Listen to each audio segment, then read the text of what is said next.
Technical coaching classes के YouTube channel पे आपका एक बार पुनः स्वागत है। मैं सुभाष देवपाल आपका एक बार पुनः स्वागत करता हूं। दोस्तों, अपनी जो इलेक्ट्रिशियन थ्योरी का जो क्रैश कोर्स स्टार्ट कर रखा था, आज अपने उसकी नेक्स्ट क्लास स्टार्ट करेंगे, जिसमें अपने पढ़ा था दोस्तों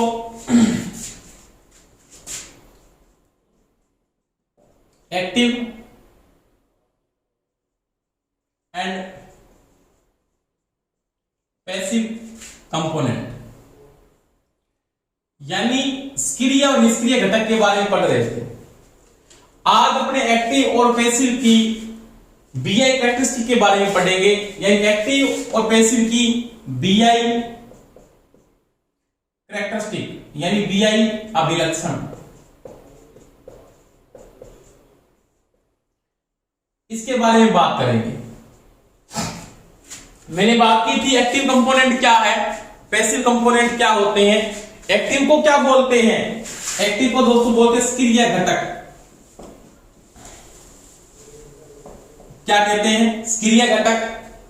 वह पैसिव को क्या बोलते हैं? पैसिव को कहते हैं निष्क्रिय घटक। निष्क्रिय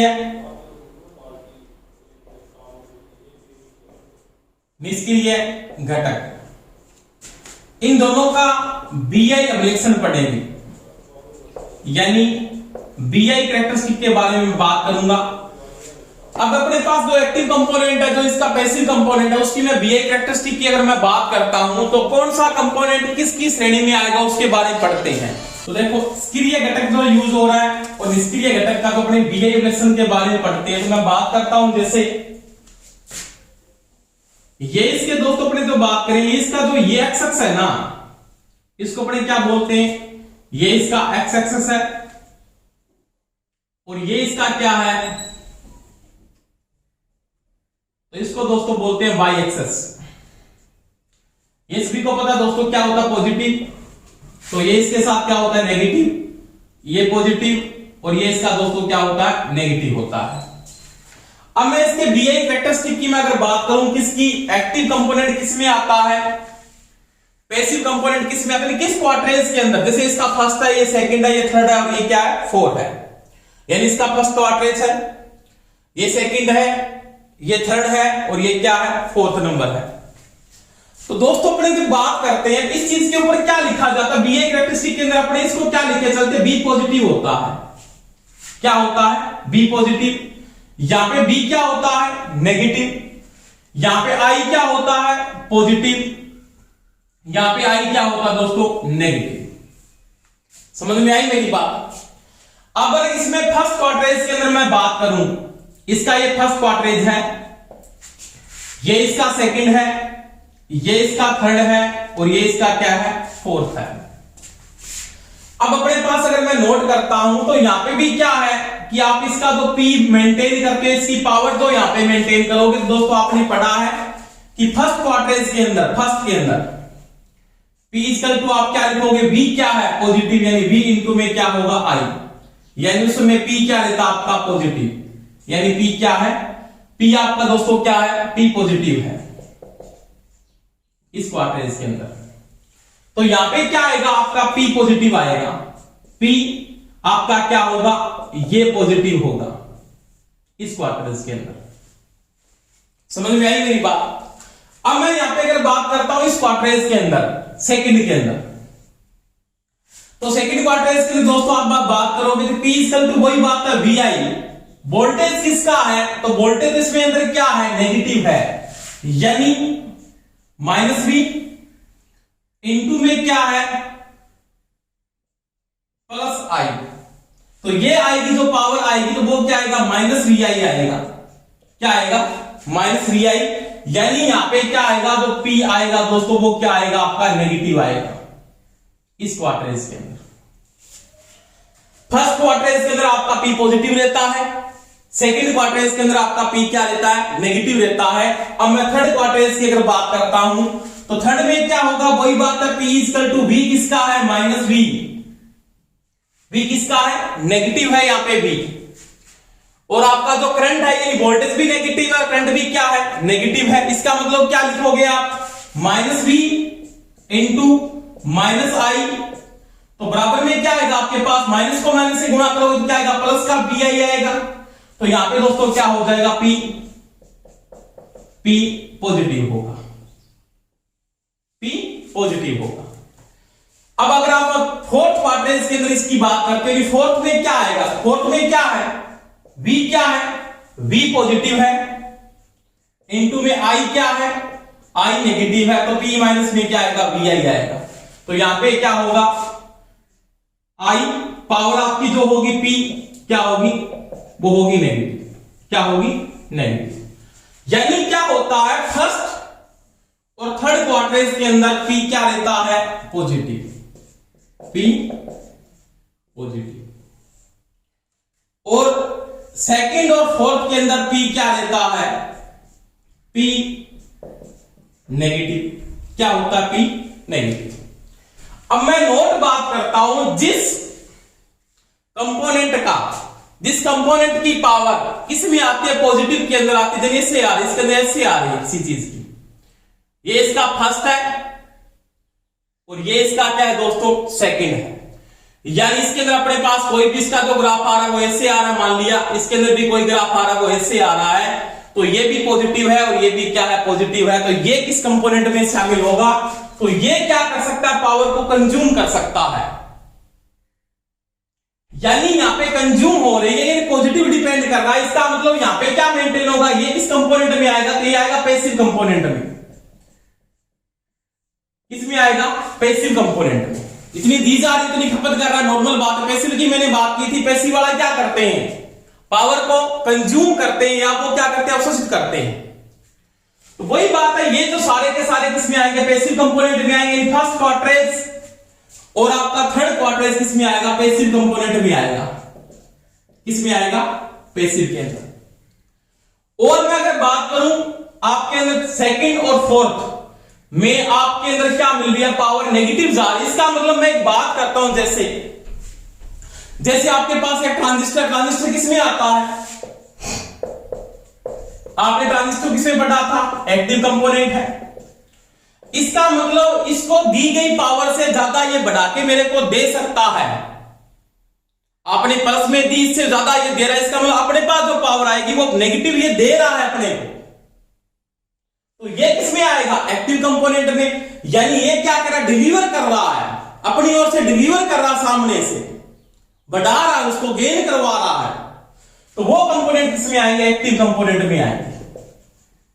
किसमें आएंगे, एक्टिव के अंदर। यानी सेकंड और फोर्थ नंबर जो आएगा वो किसमें शामिल होगा, एक्टिव कंपोनेंट के अंदर शामिल होते हैं। तो अगर आपको कोई वैसे किसी भी चीज की कैरेक्टरिस्टिक बना के देते, यानी आपको बोल दे एक्टिव कंपोनेंट की और पैसिव कंपोनेंट की फर्स्ट क्वाड्रेंट के अंदर उसका बिहेवियर रिएक्शन किसमें आता है, वो पैसिव कंपोनेंट में होता है। सेकंड में किसमें आता है, तो अगर नेगेटिव आ रहा है तो एक्टिव कंपोनेंट में आएगा। फोर्थ में भी क्या आएगा, एक्टिव कंपोनेंट है, यानी यहां पे भी क्या है, ये एक्टिव कंपोनेंट होगा। और यहां पे दोस्तों ये क्या होगा, तो ये होगा आपके पास पैसिव कंपोनेंट। क्या होगा, पैसिव कंपोनेंट। जैसे मेरे को कोई कैरेक्टरिस्टिक बना के दे दी, उसने ऐसे दे दिया मेरे को, मान लिया ये बना इतना ही दे दिया उसने, मान लिया ऐसे बना दिया, यहां पे से लिख दिया एक्स एक्सेस वाई एक्सेस। दी गई कैरेक्टरिस्टिक के अंदर किस कंपोनेंट की कैरेक्टरिस्टिक दिखाई गई है, तो किसकी है ये, सेकंड क्वाड्रेंट के अंदर किसकी आएगी, तो एक्टिव कंपोनेंट की है, यानी किसकी है, क्रिया घटक की है। तो ये मैंने बात की दोस्तों एक्टिव कंपोनेंट और पैसिव कंपोनेंट की कैरेक्टरिस्टिक की बात की थी। फर्स्ट और थर्ड के अंदर ये पैसिव कंपोनेंट में शामिल होगा, सेकंड और फोर्थ के अंदर ये एक्टिव कंपोनेंट में शामिल होता है। यहां पे P क्या होगा, पॉजिटिव होगा, यहां पे भी पॉजिटिव होगा, यहां पे P क्या होगा, नेगेटिव होगा, यहां पे भी क्या होगा, नेगेटिव होगा। इसके बाद में अगर बात करता हूं, इसके दो तीन अपवाद भी हैं। जैसे दो अपवाद की मैं अगर बात करूं, जैसे देखते हैं आप, एक तो कौन सा अपवाद है,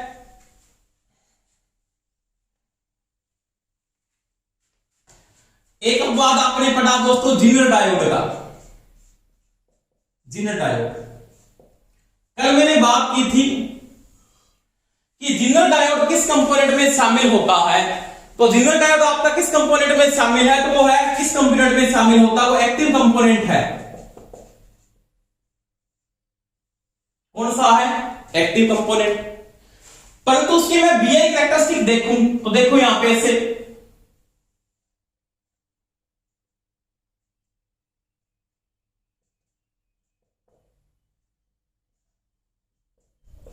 जिनर डायोड की आप बीआई कैरेक्टरिस्टिक देखो, जिनर डायोड फॉरवर्ड वाइज में तो काम ही नहीं करता है।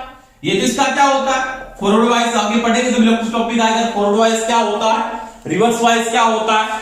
फॉरवर्ड वाइज को हिंदी में बोलते हैं अगर अभिनीति और रिवर्स वाइज को बोलते हैं पश्च अभिनीति। आगे पढ़ेंगे फॉरवर्ड वाइज रिवर्स वाइज क्या है, जिनर डायोड कैसे काम करता है। अब मैं अगर जिनर डायोड की बीआई कैरेक्टरिस्टिक देखूं ना, तो जिनर डायोड की जो बीआई कैरेक्टरिस्टिक आती है वो इस प्रकार इसमें आती है।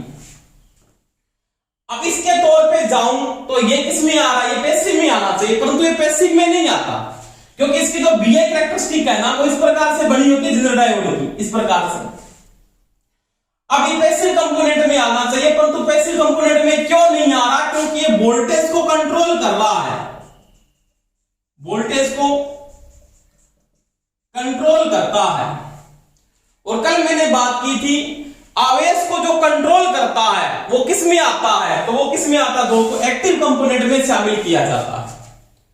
तो अगर कैरेक्टरिस्टिक का अपवाद आप नोट करते हो तो ये जिनर डायोड का एक अपवाद है, किस में शामिल किया जाता है? तो ये मत बोल देना कि इसको एक्टिव कंपोनेंट में शामिल करते हैं, आप इसको पैसिव कंपोनेंट में न डालते, क्योंकि इसका जो ग्राफ आ रहा है वो किस में आ रहा है? पैसिव में आ रहा है। फिर भी इसको किस में शामिल किया जा रहा है? इसको एक्टिव कंपोनेंट में शामिल किया जा रहा है, क्योंकि वोल्टेज को क्या करता है? कंट्रोल करता है लोड के लिए। वोल्टेज आप जो लोड को वोल्टेज देते हो एक नियत वोल्टेज ये प्रदान करता है जिनर डायोड। नियत का मतलब कंट्रोल वोल्टेज। अगर 20 वोल्टेज देंगे तो 20 वोल्टेज को कंट्रोल करेगा, ना ज्यादा तो होने देगा ना कम होने देगा। तो वही बात है, कंट्रोलिंग डिवाइस होने के कारण, वोल्टेज कंट्रोल करने के कारण इसको किसमें शामिल किया गया? एक्टिव कंपोनेंट के अंदर शामिल किया गया। जैसे मैंने कहा कल बात की थी, चार्ज को जो कंट्रोल करता है वो किसमें शामिल आएगा? तो वो एक्टिव कंपोनेंट में आता है। जो गेन करता है वो किसमें आता है? एक्टिव कंपोनेंट में आता है। आरएलसी किसमें आते हैं? पैसिव कंपोनेंट में आते हैं। वो पावर को क्या करते हैं? कंज्यूम कर रहे हैं, और ये क्या कर रहा है? पावर को डिलीवर कर रहा है। डिलीवर का मतलब कंट्रोल करके डिलीवर कर रहा है, कंट्रोल करके डिलीवर। तो इसको किसमें शामिल किया गया? एक्टिव कंपोनेंट के अंदर। इसी प्रकार एक बात आप और देखो, तो आपने दोस्तों देखा होगा किसका, जैसे मैं बात करूं डायोड को, डायोड यानी रेक्टिफायर, जिसको पीएन जंक्शन कहते हैं आप, पीएन जंक्शन। जैसे मेरे पास एक डायोड है, ये डायोड की मैं बात करता हूं, ये डायोड है।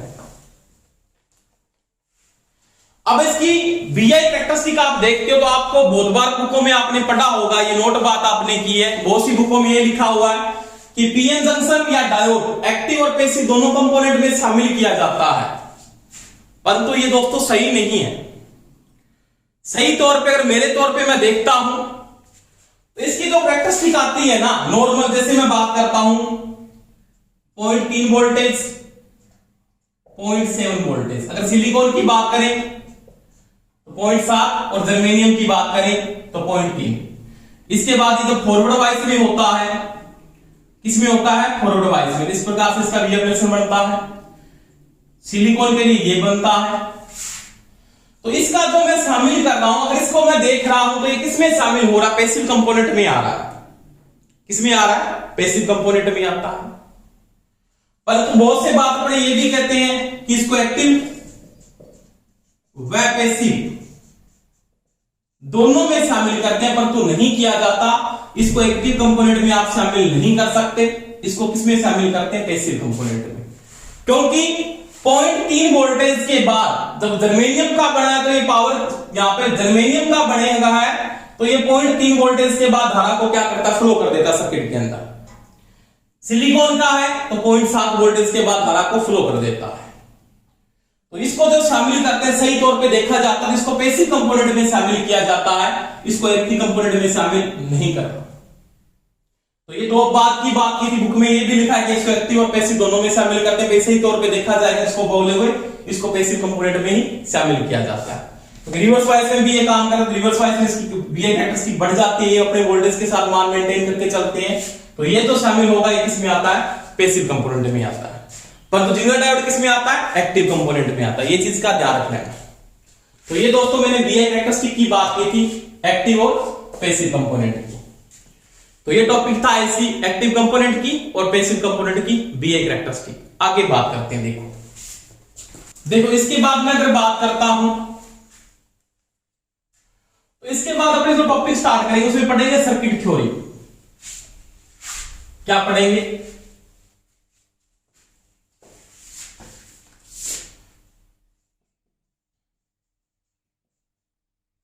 Circuit theory. ये मोस्ट इंपॉर्टेंट टॉपिक होगा अपने। जैसे इसमें पढ़ेंगे नोड क्या होता है, क्या पढ़ेंगे? नोड,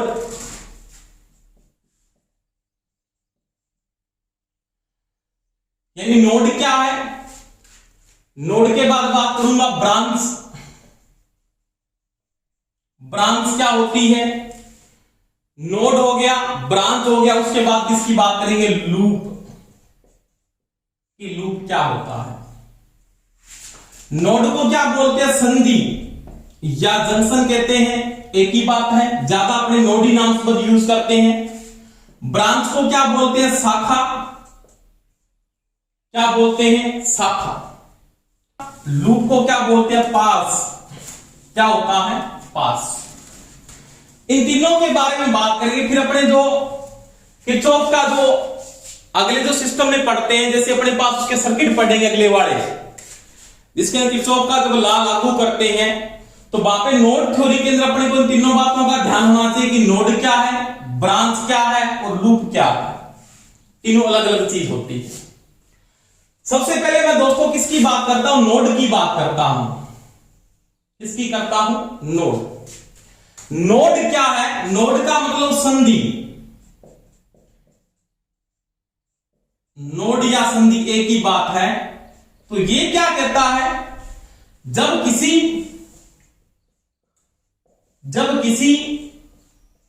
बिंदु पर दो या दो से अधिक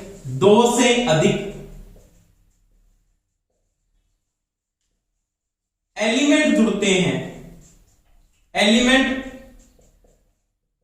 हैं, उसे नोड कहते हैं।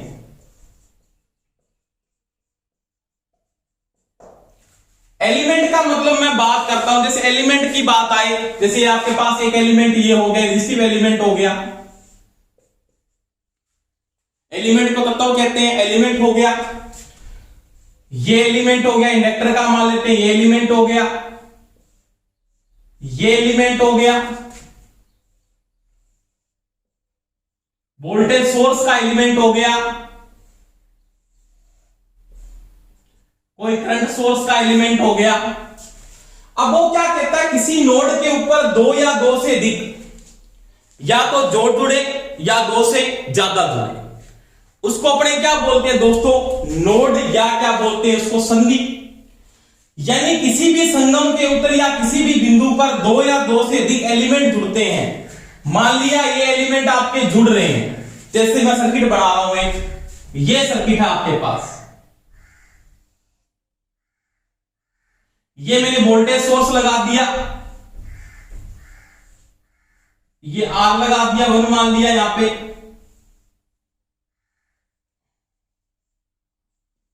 ये R2 जोड़ दिया,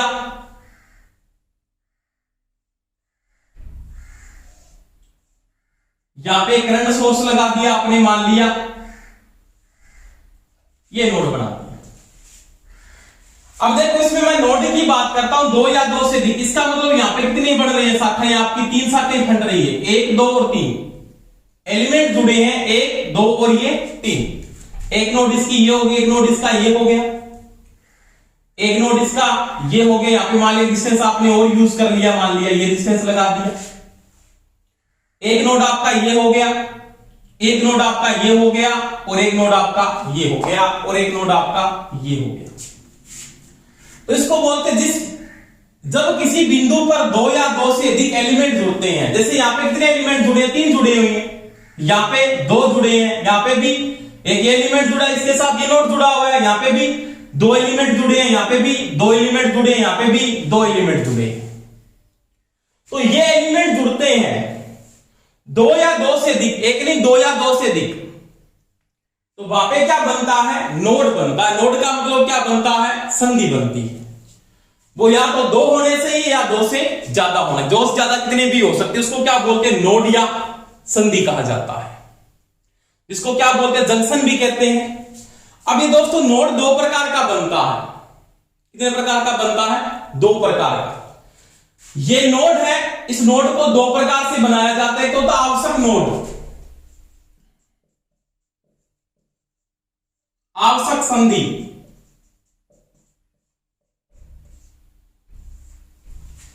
आवश्यक संधि का मतलब जरूरी है। एक होती है अनावश्यक, अनावश्यक संधि जिसकी कोई आवश्यकता नहीं है। इन दोनों की बात करूंगा।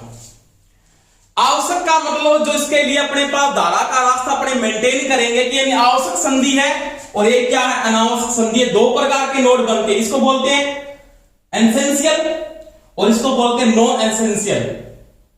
ये होता है एसेंशियल नोड और ये होता है नॉन एसेंशियल नोड। तो आवश्यक संधि या एसेंशियल नोड कौन सा है, जैसे मैं बात करता हूं इसमें एसेंशियल नोड कितना है, इस नोड की कोई आवश्यकता नहीं है। जैसे एक नंबर है, ये दो नंबर है, ये तीन नंबर है, ये चार नंबर है, ये पांच नंबर है और ये क्या है, छह नंबर है। आपको एक नंबर नोड की कोई आवश्यकता नहीं है, क्योंकि ये दोनों किस क्रम में जुड़े हैं, श्रेणी क्रम में। श्रेणी क्रम में धारा का मान क्या होता है, समान होता है। इस नोड की कोई आवश्यकता नहीं है, यानी इस नोड की कोई आवश्यकता नहीं है, दोनों में धारा का मान क्या रहेगा, समान। इसका मतलब ये क्या है, अनावश्यक नोड है, नॉन एसेंशियल नोड है। इन दोनों में धारा का मान क्या होगा, एक ही होगा, तो उसको किसमें बोलेंगे, अनावश्यक नोड है या नॉन एसेंशियल नोड है। इस नोड की बात करूं, इसमें भी धारा का रास्ता क्या है, एक है।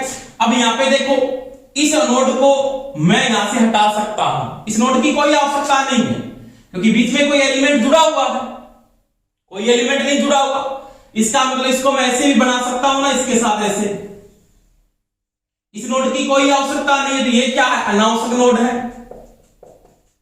नॉन एसेंशियल नोड है, नॉन एसेंशियल नोड है ये।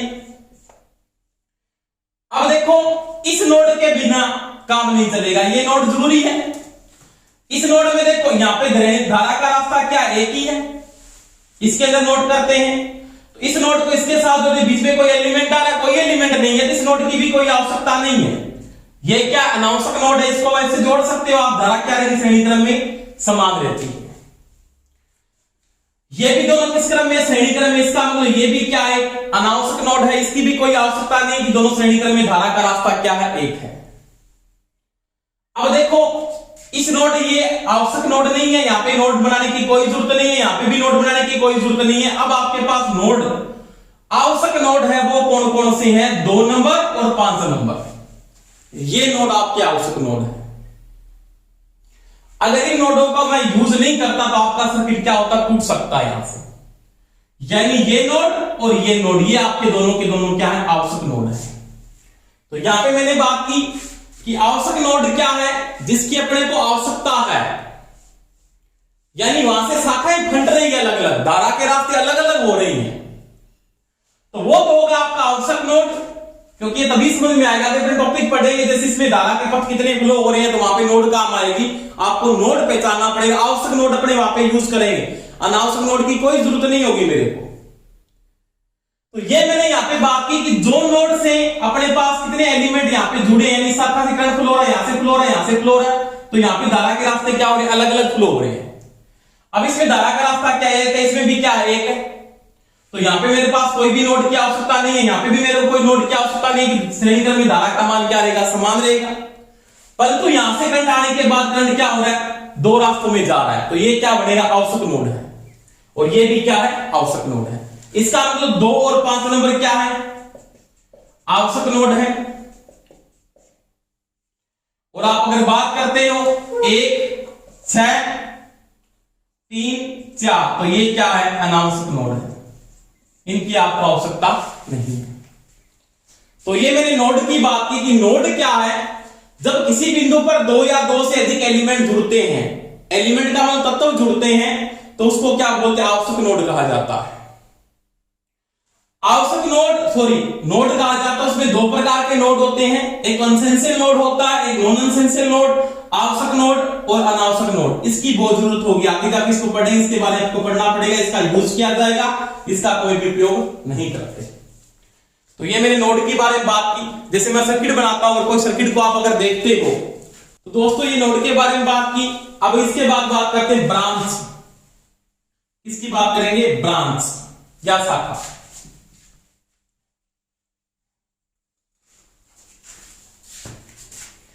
यानी ब्रांच क्या है या शाखा क्या होती है, इसके बारे में पढ़ेंगे। ब्रांच क्या है, तो ये क्या कहता है कि कोई भी एलिमेंट, कोई भी विद्युतिक एलिमेंट, कोई भी वैद्युतिक एलिमेंट दो नोड के मध्य जुड़ता है,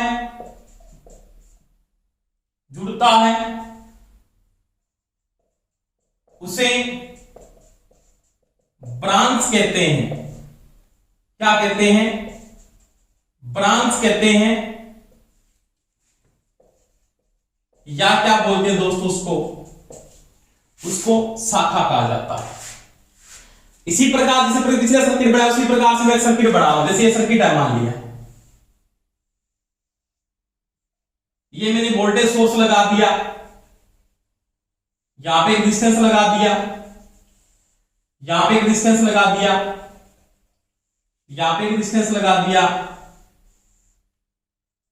और इस सर्किट को ऐसे जोड़ दिया, R1 R2 R3। अब देखो नोड की मैंने बात की थी, एक ये नोड हो गया, एक ये नोड हो गया, एक ये नोड हो गया, एक ये नोड हो गया, एक ये नोड हो गया, एक ये नोड हो गया। ये दोनों सभी नोड जो बने हैं, इसमें कुछ तो एसेंशियल नोड है और कुछ क्या है, नॉन एसेंशियल नोड है। परंतु वो ये बोलता है कि कोई भी विद्युतिक एलिमेंट दो नोड के मध्य जुड़ता है, उसे ब्रांच या शाखा कहा जाता है। और उस शाखा में वी ड्रॉप हो,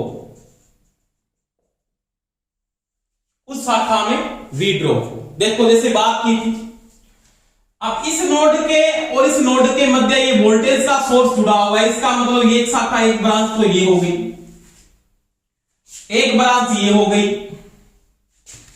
एक ब्रांच ये हो गई, एक ब्रांच आपकी ये हो गई। यहां पे भी रेजिस्टेंस लगा देता हूं, मान लीजिए R4, एक ब्रांच आपकी ये होगी। तो ये ब्रांच है। अब यहां पे सोर्स इसकी वोल्टेज है, इसके मध्य वोल्टेज का मान पोटेंशियल डिफरेंस है इन दोनों नोडों के मध्य। इसके मध्य पोटेंशियल डिफरेंस है, वोल्टेज को ड्रॉप करेगा, धारा फ्लो होगी, तो इसमें क्या होगा, वी ड्रॉप होगा, इसमें भी वी ड्रॉप होगा, इसमें भी वी ड्रॉप होगा, इसमें वी ड्रॉप होगा। परंतु एक नोड तो ये है और इन दोनों नोडों के बीच में ये भी एक ब्रांच है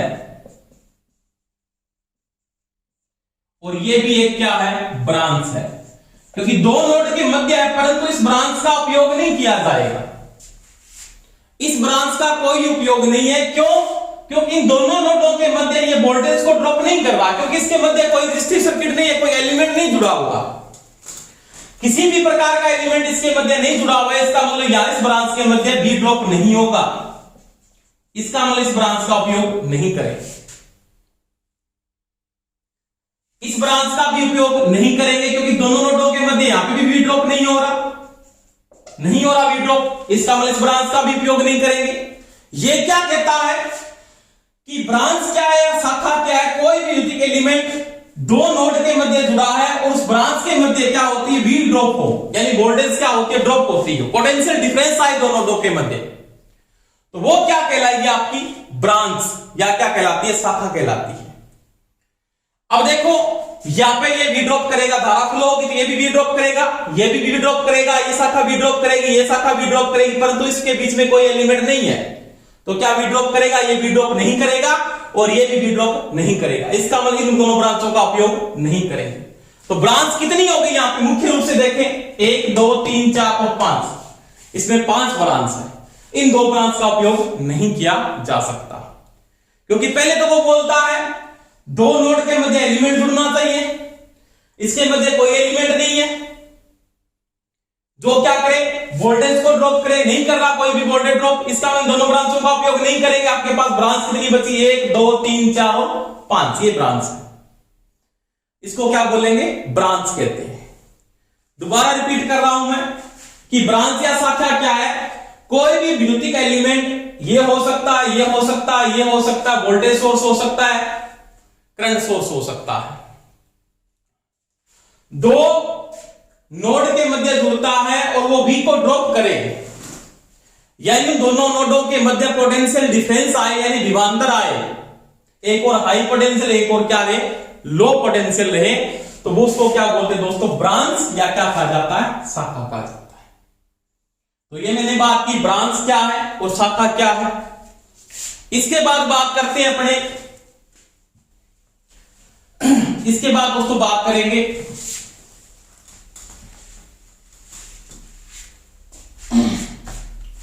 इसके बाद बचा लूप, या इसको क्या बोलते हैं दोस्तों, पास। ये क्या है, जैसे मेरे पास कोई भी एक इलेक्ट्रिकल सर्किट है, मैंने बात की थी सर्किट थ्योरी के अंदर, जो इलेक्ट्रिकल सर्किट जो आपका बनता है ना,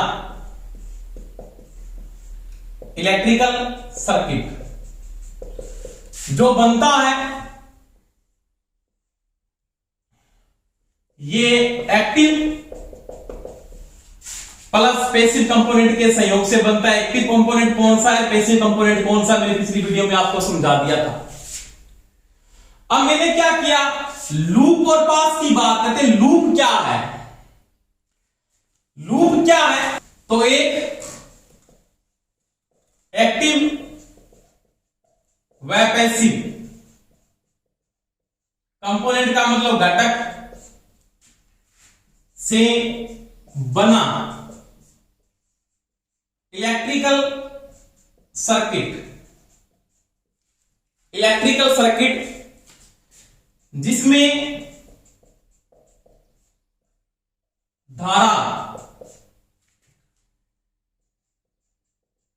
धारा ऊर्जा के स्रोत से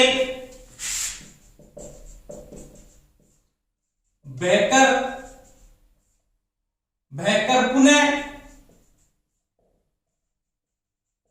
ऊर्जा के स्रोत के पास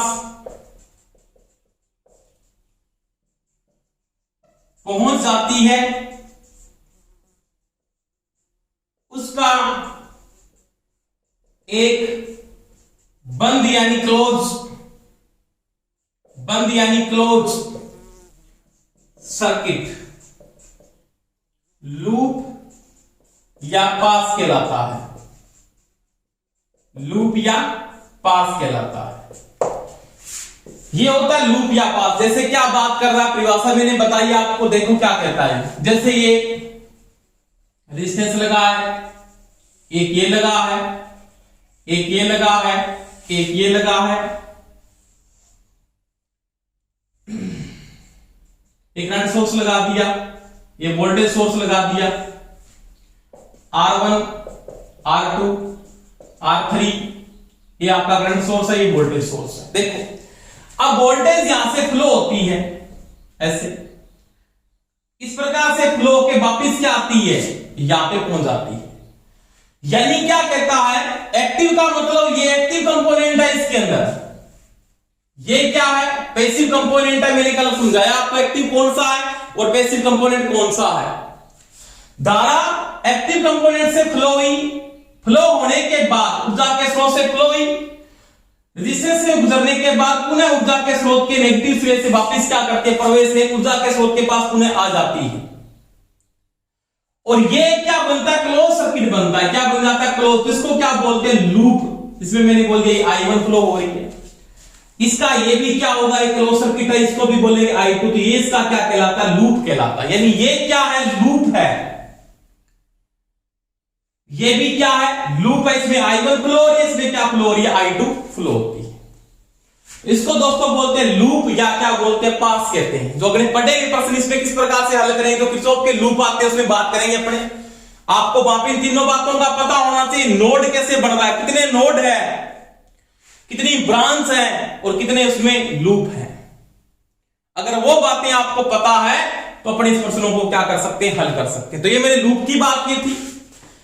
आपके वोल्टेज सोर्स से धारा फ्लो होने के बाद पुनः वोल्टेज स्रोत के पास पहुंच जाता है, और वह एक क्लोज सर्किट क्या कहलाता है, आपका लूप। और यहां पे एक चीज का ध्यान रख लेना, लूप के अंदर धारा कभी किसी भी नोड को क्रॉस नहीं करेगी। ऐसे नहीं कि आप ऐसे घुमा दो, नहीं।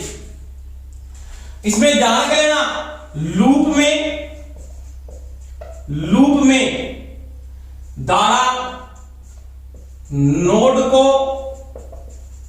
क्रॉस नहीं करती। ऐसे नहीं कि धारा को आपने से क्रॉस करके बना दिया, नहीं। इसमें I1 फ्लो हो रही है, इसमें क्या फ्लो हो रही है, I2 फ्लो हो रही है। यानी किसी लूप के अंदर या कोई क्लोज सर्किट में जो लूप बन रहा है उसमें धारा किसी नोड को क्रॉस नहीं करेगी। जैसे इसमें सर्किट में एक और बना रहा हूं, जैसे इसकी बात करते हैं, इसके बाद में इसमें I1 फ्लो और इसमें क्या फ्लो हो रही है, I2 फ्लो हो रही है। जैसे मैं सर्किट बना दिया मैंने,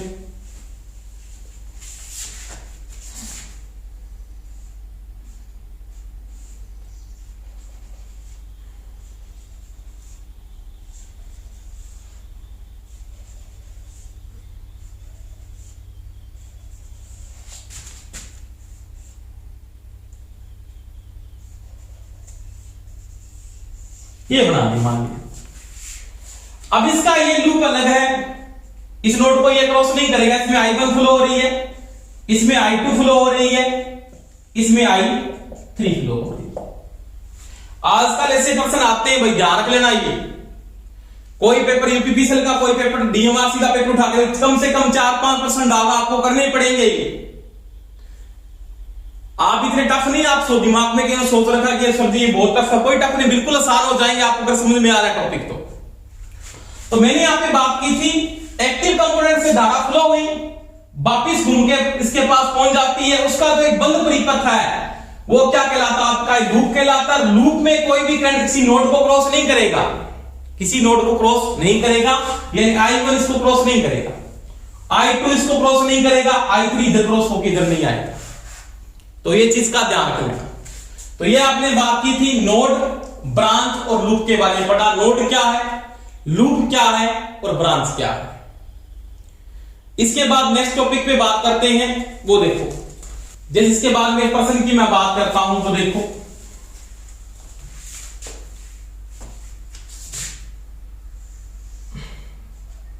एक बी सोर्स जुड़ा, मान लिया यहां पे एक आपने यहां पे रेजिस्टेंस लगा दिया,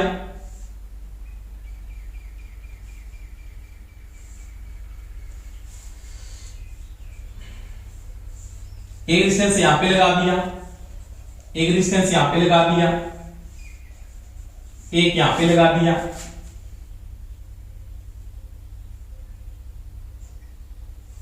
एक रेजिस्टेंस यहां पे लगा दिया, एक यहां पे लगा दिया, और यहां पे कोई भी एक आपने इलेक्ट्रिक सर्किट में सेल को जोड़ दिया, मान लिया ये लूप बना। अब आपको इस प्रश्न में कई प्रश्न पूछ सकता है। पहली बात इसमें आपको नोट करनी है कि ब्रांच कितनी है, नोड कितनी है, देखना एसेंशियल नोड कितने हैं।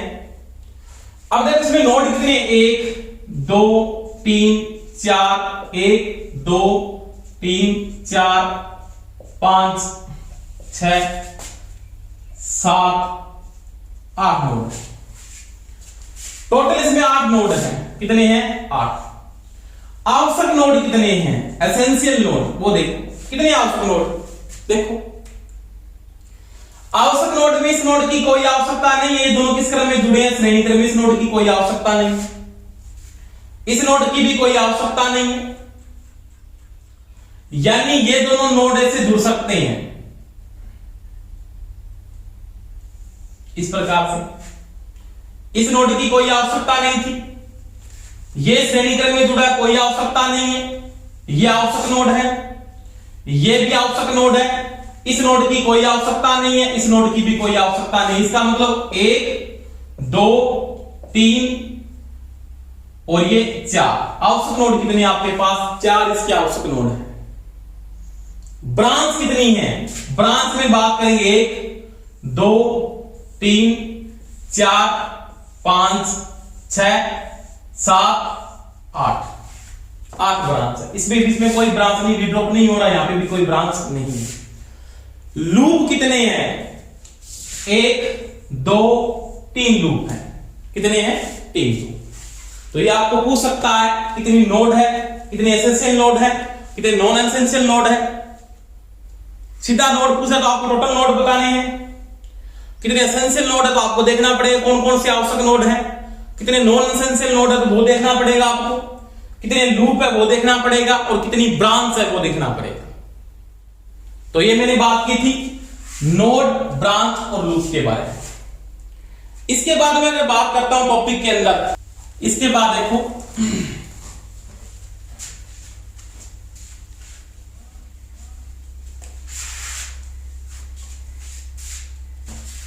इसके बाद मैं बात करता हूं एक इलेक्ट्रिकल सर्किट की।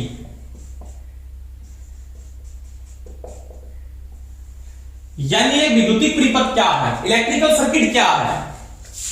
तो ये क्या कहता है? एक्टिव व पैसिव घटक से बना एक क्लोज सर्किट, एक क्लोज सर्किट इलेक्ट्रिकल सर्किट या वैद्युतिक परिपथ कहलाता है। वैद्युतिक परिपथ कहलाता है।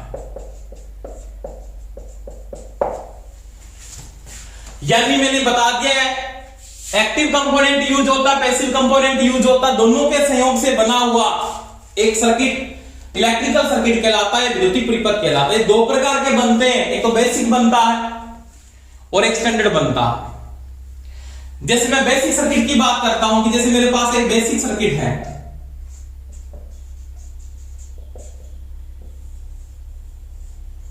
तो बेसिक सर्किट में क्या होता है? जैसे बेसिक सर्किट में मैंने ये बना दिया,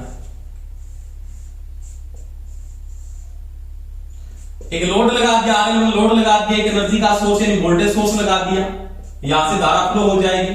तो ये बेसिक सर्किट है। इसमें क्या है? तो ये एक्टिव कंपोनेंट है, सॉरी ये क्या है? ये एक्टिव कंपोनेंट है, और ये क्या है?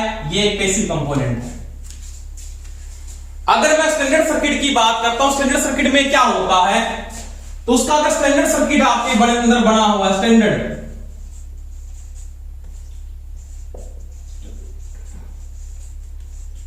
कोई भी अगर स्टैंडर्ड सर्किट बना हुआ है तो उसमें क्या होता है? तो उसके अंदर आपके पास पहले तो क्या होना चाहिए? बी सोर्स होना चाहिए, वोल्टेज सोर्स, बी सोर्स। एक नंबर पे बी सोर्स होना चाहिए। बी सोर्स किसका काम कर रहा है? तो ये एक्टिव कंपोनेंट का काम, यानी एक्टिव कंपोनेंट होना चाहिए। 2 नंबर लोड होना चाहिए। लोड का मतलब भार, वो किसका काम करेगा? पैसिव सर्किट में।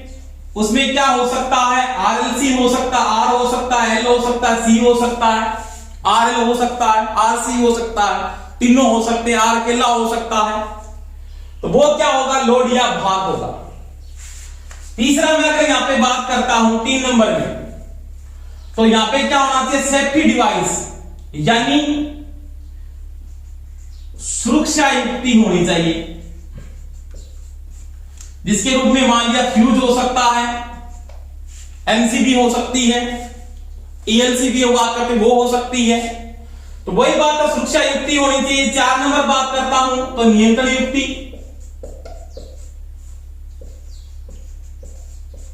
यानी स्विच या कुंजी। स्विच हो गया 1 वे 2 वे, कंट्रोलिंग डिवाइस है मान लिया, आईसीडीपी, आईसीटीपी। तो वो होता है 5 नंबर में क्या होना चाहिए, चालक, चालकता, यानी कंडक्टर, कंडक्टर वायर। तो ये जो स्टैंडर्ड होगा, इसके लिए जो स्टैंडर्ड सर्किट बनता है वो इस प्रकार से बना होता है, इन 5 तत्वों से मिलकर, यानी भार हो गया, स्विच हो गया, फ्यूज हो गया, वोल्टेज का सोर्स हो गया, ये वी सोर्स हो गया, ये फ्यूज हो गया, ये स्विच हो गया, ये लोड हो गया, ये चालक तार हो गया। यानी एक नंबर ये हो गया, ये 2 नंबर हो गया। ये क्या करेगा, एनर्जी को डिलीवर करेगा, ये कंज्यूम करेगा। ये क्या हो गया, 3 नंबर हो गया, सेफ्टी डिवाइस, ये 3 नंबर हो गया, ये 4 नंबर हो गया, और ये चालक तार 5 नंबर हो गया। तो एक स्टैंडर्ड सर्किट बनता है, उसमें 5 चीजों की क्या होती है, आपको आवश्यकता होती है, 1 2 3 4 5। तो बेसिक सर्किट में आप ओनली फॉर ये यूज कर सकते हैं। इसमें आपके पास क्या लगा हुआ है, वोल्टेज सोर्स है, एक्टिव कंपोनेंट है, पैसिव है, क्या है, कंडक्टर है। तो ये मैंने बात की इलेक्ट्रिकल सर्किट के निर्माण में एक्टिव या पैसिव कंपोनेंट घटक से बनता है। परिपथ 2 प्रकार से बन सकता है, एक बेसिक हो सकता है, एक स्टैंडर्ड हो सकता है। एक बेसिक हो सकता है, एक स्टैंडर्ड हो सकता है। अब मैं एक स्टैंडर्ड सर्किट में अगर बात करता हूं तो उसके कई तथ्य हैं, उसके बारे में पढ़ेंगे। जैसे अपने बात करें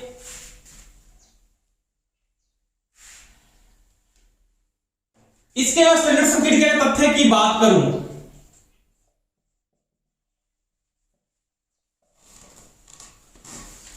सर्किट के तथ्य, तो इसमें अगर आप बात करते हो, अगर मैं स्टैंडर्ड सर्किट की बात करता हूं तो इसमें कम से कम एक एक्टिव कंपोनेंट, यानी इसको लिख सकता हूं वी सोर्स होना चाहिए, वी सोर्स होगा एक, कम से कम एक, ज्यादा कितने भी हो सकते हैं, कम से कम एक भार, यानी पैसिव कंपोनेंट होना चाहिए, होगा। और क्या होगा, इलेक्ट्रॉन लो पोटेंशियल से हाई पोटेंशियल की ओर प्रवाह होंगे। ये मैंने बता दिया पिछली वीडियो में आपको, धारा हाई पोटेंशियल से लो पोटेंशियल की ओर प्रवाह होगी।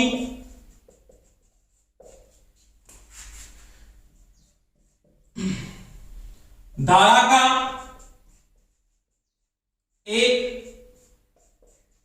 क्लोज पथ होगा,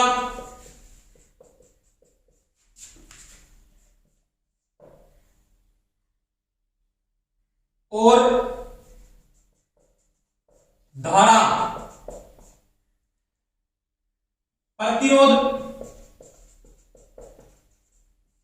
के मध्य V ड्रॉप करेगी। तो इसके नॉर्मल बातें, जैसे मैं सर्किट बना देता हूं, आपके पास कोई भी एक सर्किट है मान लिया,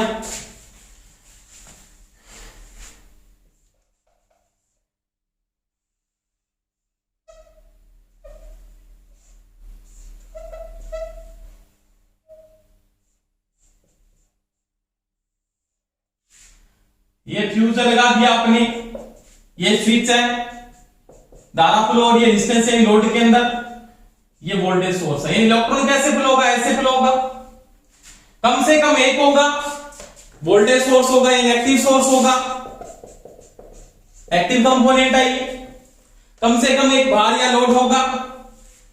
इसके अंदर जो धारा फ्लो और इसका क्या होगा, पथ लूप होगा, यानी धारा फ्लो होगी एचपी से एलपी की ओर, यानी हाई पोटेंशियल से, ये हाई पोटेंशियल है, ये इसका क्या है, लो पोटेंशियल।